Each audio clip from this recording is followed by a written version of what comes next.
Zeddi Malulu yazaalibwa ng'ennaku z'omwezi 3 February 1942 mu kyalo kya Lushenyi mu disitulikiti y'Entungamo Kati.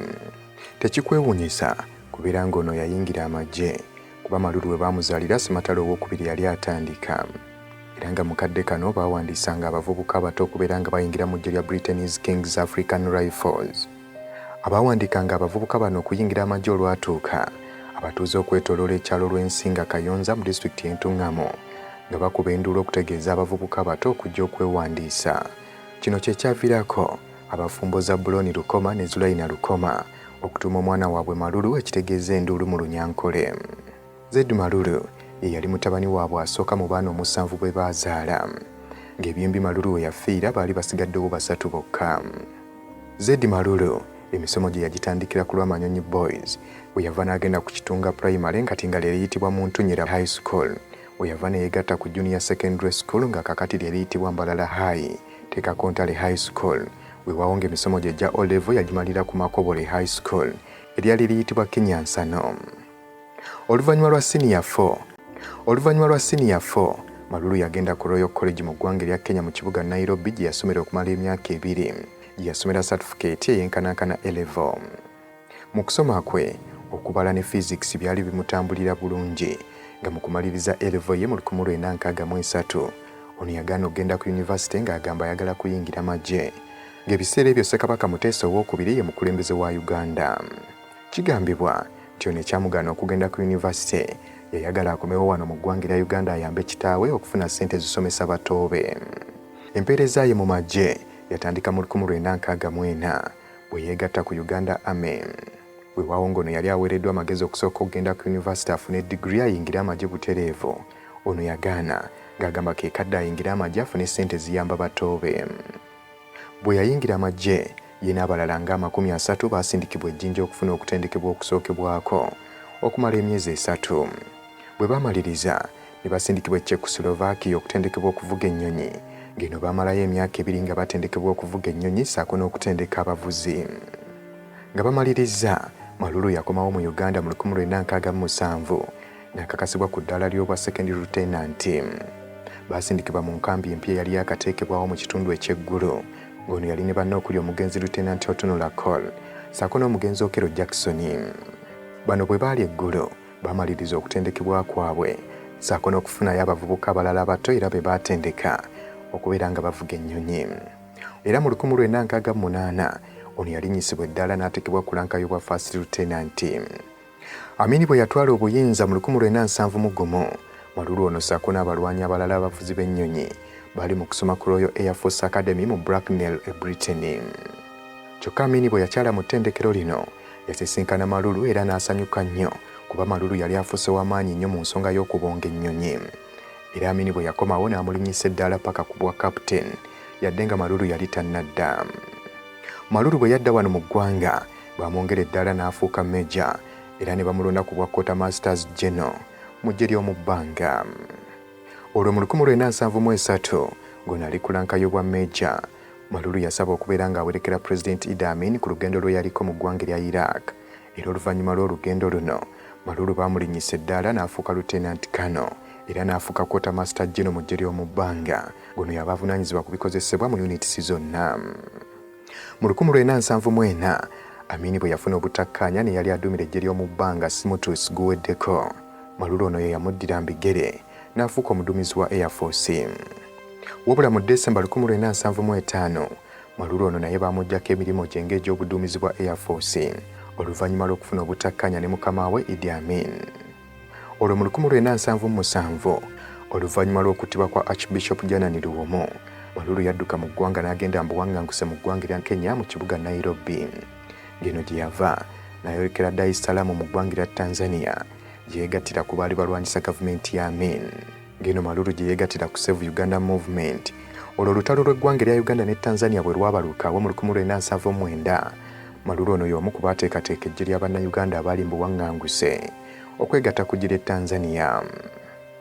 Nga mmemba wa Save Uganda Movement, Malulu ono yeetaba mu Moch Conference gye baateeseza okubeera nga bonna abaali balwanyisa Amin beegattira wamu ne bakola ekibiina kya Uganda National Liberation Front omwava eggye lya Uganda National Liberation Army. era nga mu Moshi Conference Malulu ono yalondebwa okubeera Secretary wa Military Commission owa Uganda National Liberation Army. Mu kiseera ekimu mu lutalo lw'eggwanga lya Uganda ne Tanzania, ono yaliko omu ku baduumizi ba kikosi maalum ekyali kiduumirwa Tito Okello ssaako n'oyita Ojok. Nga bamaze okuwamba Idi Amin mu 1979, olwo nga bali mu gavumenti ya UNLF, Malulu ono yafuuka memba wa National Consultative Council. Wabula ate oluvannyuma lwa Godfrey Binaisa okubeera nga naye yamaamulwako mu 1980, Malulu era yalondebwa okutuula ku Military Commission abaali baddukanye eggwanga akadde ako. Mu kalulu akawamu akaateekebwateekebwa mu Uganda mu 1980, Malulu yalondebwa okubeera Brigade Commander mu Northern Uganda ku nkambi ey'eggulu. Ono oluvannyuma yakyusibwa n'atwalibwa ku Brigade ya Western Uganda era n'alondebwa okukulira emirimu n'okutendeka abamagye mu UNLA. Weewaawo ng'ono yakola ne Museveni ku Military Commission. Museveni bwe yagenda mu nsiko oluvannyuma lw'akalulu k'ol1980, Malulu yali omu ku b'amaanyi mu magye ng'ava mu kitundu ekyankole yagaana okwegatta ku Museveni. Wabula yasalawo okusigala ng'akola n'Obote. Obote kwe kumusiima n'amwongera eddaala ery'obwa Brigadier mu 1982. Tito Okello ne Bazilio Olalo Okello bwe baawamba gavumenti ya mukama waabwe mu 1985, Malulu ono baamwongera eddaala n'afuuka Major General, wabula nga kino kyanyiiza bangi mu magye naddala abaali abakyoli. Tito Okello ne Bazilio ono okumwongera eddaala lino baali bamwebaza kubeera nti yabayamba nnyo bwe baali nga bamaze okuwamba Obote nga tebamanyi kyakuzzaako. Bwe baawonga okulangirira okwasooka kwali kukoleddwa ne Brigadier Walter Ochola, abaali bawambye baali tebamanyi kyakukola kuteekateeka bukulembeze bwabwe okutuuka bwe baayogerezeganya ne Z Malulu. Major General Z Malulu mu bigambo bye yategeeza nti yali alabyeko gavumenti eziwambibwa nga ziwerako era ng'amanyi ekikolebwa. Ono yategeeza ba Tito Okello nti balina kugoba ssemateeka, teekako Paalamenti ne Kabinenti yonna bagisattulule, gattako okusiba ekisaawe ky'ennyonyi n'okuyimiriza okuvungisa ssente zonna mu bbanka enkulu. Batito bino olwabiwulira ne babiteeka mu nkola, kwe kusiima Z Malulu ono ne bamuwalankayo ba Major General n'okumulonda ku bwakulira abakozi mu magye oba muyite Chief of Staff. Ekifo kino teyakirwamu. Gavumenti y'abakwatamundu aba NRN bawamba obuyinza mu January wa 1986.